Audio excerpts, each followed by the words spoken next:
pensent, mais ils sont des loups ravisseurs.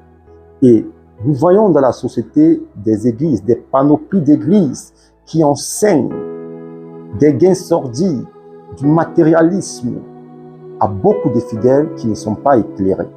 Comment donc les reconnaître? Lorsque nous lisons Deutéronome, ces choses existaient déjà. La parole de Dieu parle dans Deutéronome que lorsqu'on voulait reconnaître un prophète, c'était ce qu'il disait si cela allait s'accomplir. Si cela ne s'accomplissait pas, ça veut dire que c'était un faux prophète et il serait frappé par la parole et la foi de Dieu. Mais aujourd'hui, les choses ont changé. Nous sommes dans la grâce. La Bible nous dit que nous devons les reconnaître par leurs fruits. C'est dans Matthieu 7, 15 à 20. La Bible dit que vous les reconnaîtrez par leurs fruits. Vous les reconnaîtrez par leurs fruits. Et moi, j'aimerais partir plus loin.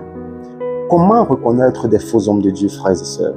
On les reconnaît par le caractère, par leur conduite. Ils ont une attitude de la cupidité et de l'exploitation.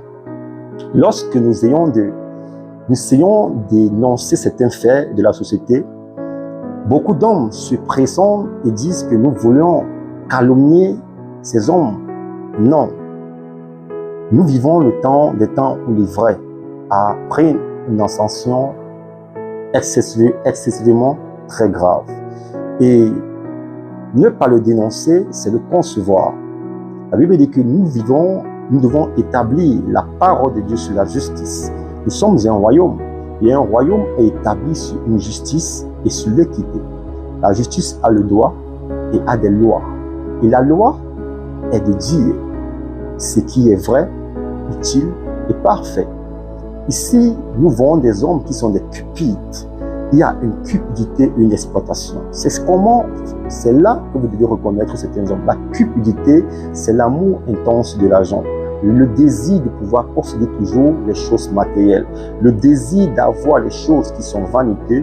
Le désir de mettre son envie, ses espoirs dans les choses transitoires de la vie quotidienne. C'est là que vous reconnaissez ces hommes. Ils sont dans une statistique d'exploitation. Ce sont des faux docteurs. Ils sont motivés par l'argent et le pouvoir. Vous devez les reconnaître à cela. Ils exploitent des hommes par des paroles trompeuses pour s'enrichir, enfin, de pouvoir maintenir une évangile de prospérité et une évangile de la richesse pour que les hommes, bien évidemment un côté qui aspire toujours à pouvoir satisfaire le chair, soient captés et soient enracinés dans cet enseignement et puis sont sucés comme des vaches.